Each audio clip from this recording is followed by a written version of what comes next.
This is Harry Murray at Murray's Fly Shop in Edinburgh, Virginia. Let's look at the month of May that we're headed into and see just what I believe we'll find in our bass fishing and in our trout fishing. On the Shenandoah River, both the North Fork and the South Fork, there are some magnificent gravel bars along the banks. These are areas that hold great population of shiner minnows. Now, these may extend from the bank out 20 feet, 30 feet, but the shiner minnows are comfortable in this water if they say it's a foot to 2 feet deep. All right, the bass know these shiners are here. They feed on a hit and run manner. The bass will leave the deeper water out off the gravel bar, crash back into those schools of minnows, grab one or two or three, and then return to the safety of the deep water close by. Now, there are literally thousands of these shiners there. Some of these gravel bars might reach only 100 feet, and some of them may reach 300 or 400 feet down the river. But they're all loaded with shiner minnows, and the bass feed heavily on them. Probably the peak feeding period would be the low light level, but I've seen them crash into them in the middle of the day. Now, I use Charlie Waterman's Silver Outcast on this. It's a great match for these shiner minnows. What I do is once I see these bass crashing in there, I shoot my fly out in front of it, bring them to life just right away. Often I'm going to nail a bass on the first cast. If I don't get him on the first cast, I'll try 2 or 3 others, then cool it. By that time, he may not be chasing. Maybe a minute, 2-3 minutes, he'll be back in there again. I'm going to shoot at him again. But these are bigger bass than average, and they are very plentiful. And this is something that's very exciting this time of the year, because later in the season, once the grass beds develop, many of these shiners will leave the gravel beds and go into the grass beds. So take advantage of this while you have it. All right, let's look at the bass. Let's look at the trout, because what's going on here in the trout, you've got to be observant to see what's going on. We've got March browns hatching the first half of the month. We've got the little yellow stoneflies are going to be on all month. We got sulfurs hatching the last half of the month. So these are good hatches. You got to watch what's going on, because they might be, so to a certain extent, selective on what they're going to feed on. A tricky thing happens on this March brown hatch. Now, the March brown's a pretty good size fly. He's an honest 14. So, and I use the Mr. Rapidan dry fly on him in a size 14.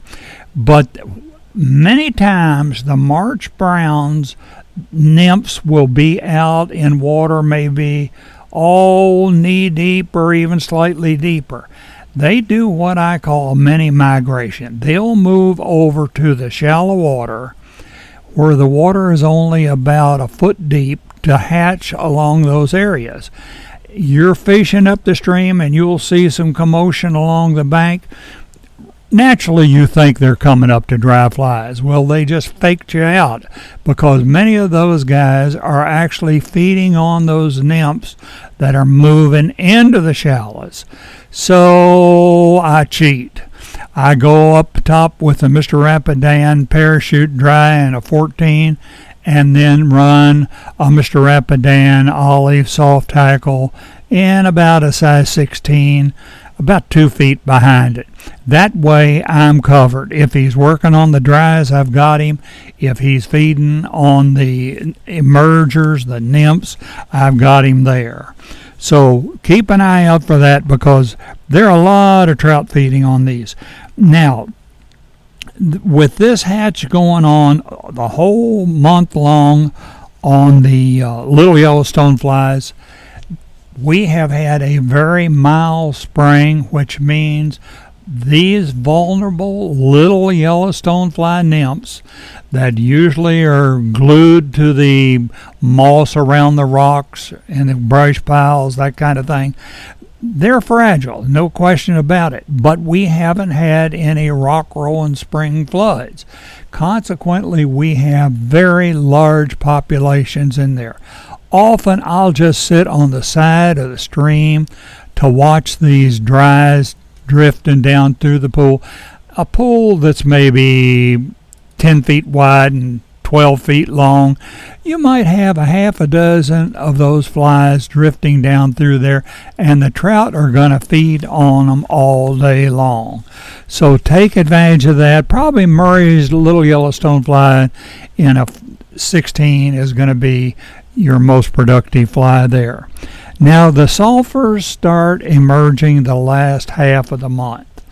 The duns are coming off in the middle of the day. The spinners are going to come back to lay their eggs the last hour and a half of daylight. So what you've got the whole half of the day heavy with duns hatching out. Then when those spinners are coming back to lay their eggs, you've got both the spinners and the duns, and the sulfur is really one of the heaviest hatch on almost all the streams.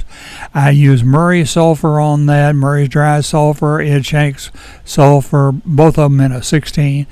But when the spinners are coming back, the duns are coming off, you've got a tremendous number of feeding fish, and it can really be some of the most fantastic fishing you're going to have of the season. So give all these a try, be observant of what's going on, and I think you'll get some great fishing. If you have any questions on any of these, the flies to use, the areas that are productive, that kind of thing, just give me a ring in Murray's Fly Shop in Edinburgh, and I'll be glad to help you. Thank you very much for listening.